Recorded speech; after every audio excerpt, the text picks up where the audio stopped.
officials watch as the revolutionary আসসালামু আলাইকুম, সবাইকে স্বাগত বিডি টাইমসের। বর্তমান সময়ে গোটা মধ্যপ্রাচ্যে কিয়ামতের সমতুল্য একটি পরিস্থিতি তৈরি হয়েছে। ইসরায়েল এবং হিজবুল্লাহর মাঝে যেভাবে যুদ্ধ শুরু হয়েছে, এমন ভাবে চলতে থাকলে গোটা মধ্যপ্রাচ্যে কিয়ামত নেমে আসবে। ইসরায়েল এবং হিজবুল্লাহর মাঝে হওয়া যুদ্ধ পরিস্থিতি নিয়ে গোটা পৃথিবীর বিশ্ব নেতারা এখন গোল টেবিলে। ইতিমধ্যে দখলদার ইসরায়েলের একজন শীর্ষ কূটনীতিক আনুষ্ঠানিকভাবে ঘোষণা দিয়েছে, যদি ইসরায়েলের অস্তিত্ব হুমকির মুখে পড়ে তাহলে কিয়ামতের অস্ত্র ব্যবহার করবে ইসরায়েল।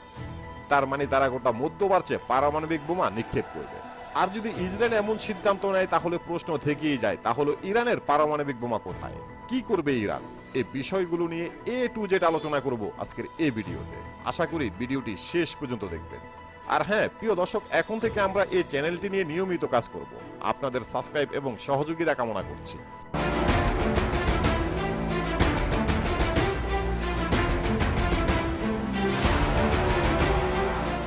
মধ্যপ্রাচ্যে ইসরায়েল যেন একটি ক্যান্সারের নাম।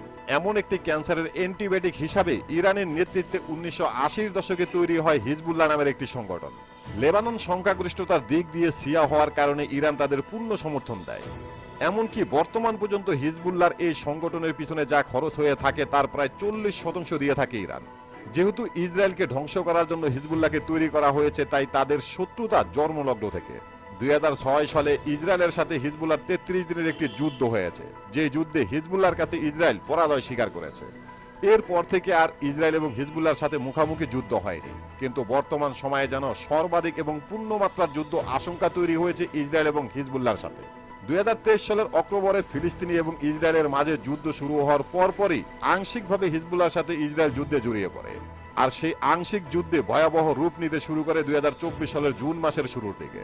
ইসরায়েলের বিমান হামলায় হিজবুল্লাহর একজন সিনিয়র কমান্ডার নিহত হওয়ার পর শুরু হয় হিজবুল্লাহর ভয়ঙ্কর রূপ। ইসরায়েলের বিভিন্ন স্থানে প্রায় 200-র উপরে ভয়ঙ্কর রকেট এবং ক্ষেপণাস্ত্র নিক্ষেপ করে হিজবুল্লাহ। এতে ইসরায়েলের সিনিয়র মেজর সহ বেশ কয়েকজন আইডিএফ সদস্য নিহত হয়। এরপরে শুরু হয় টান টান উত্তেজনা।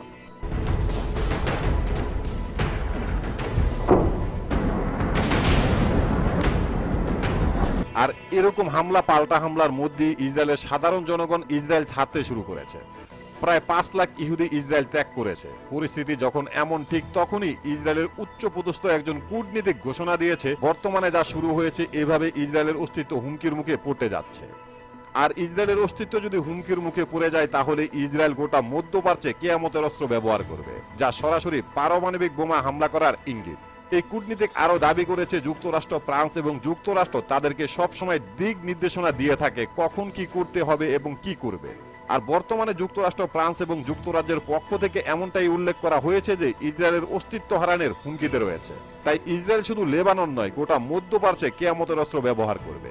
এর কারণ হলো ইরানের পক্ষ থেকে আগেই ঘোষণা দেওয়া হয়েছে যে যদি লেবাননের হিজবুল্লাহর সাথে ইসরায়েল সর্বাধিক যুদ্ধ শুরু করে তাহলে প্রকাশ্যে হিজবুল্লাহর পক্ষে যুদ্ধে নামবে ইরান।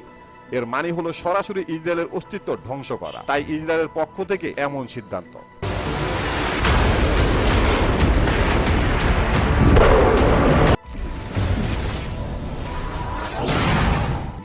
বর্তমানে ইসরায়েলের এমন সিদ্ধান্তের কারণে আবারও ঘুরে ফিরে একই প্রশ্ন সবার মাথায় আসছে, সেটা হলো ইরানের পারমাণবিক বোমার খবর কি। ইরানের পারমাণবিক বোমা নিয়ে জল্পনা কল্পনা, আলোচনা সমালোচনা কম হচ্ছে না। কিন্তু এ ব্যাপারে সঠিক তথ্য কারো কাছে নেই একমাত্র ইরান ছাড়া। যেমন ইসরায়েল সহ ইউরোপের একাধিক দেশ দাবি করেছে ইরানের কাছে পারমাণবিক বোমা রয়েছে এবং তারা অনেক আগেই পারমাণবিক বোমা তৈরি করে ফেলেছে। কিন্তু যুক্তরাষ্ট্রের পক্ষের বক্তব্য এর বিপরীত। তারা বলছে ইরান পারমাণবিক বোমা তৈরি করতে পারেনি এবং কখনো তৈরি করতে পারবে না। অপরদিকে আবার সেই যুক্তরাষ্ট্রের পক্ষ থেকে 2024 সালের শুরুর দিকে যখন পাকিস্তানের সাথে ইরানের হামলা পাল্টা হামলার ঘটনা ঘটেছে, তখন দাবি করা হয়েছিল ইরান পারমাণবিক বোমার মালিক হয়ে গেছে। পারমাণবিক শক্তিধর দেশ পাকিস্তানের ভূমিতে হামলার মাধ্যমে ইরান বিশ্বের কাছে বার্তা পাঠিয়েছে। এই নিয়ে বিশ্বের বড় বড় আন্তর্জাতিক গণমাধ্যমগুলোতে জোরালো প্রচারণাও চালানো হয়েছে।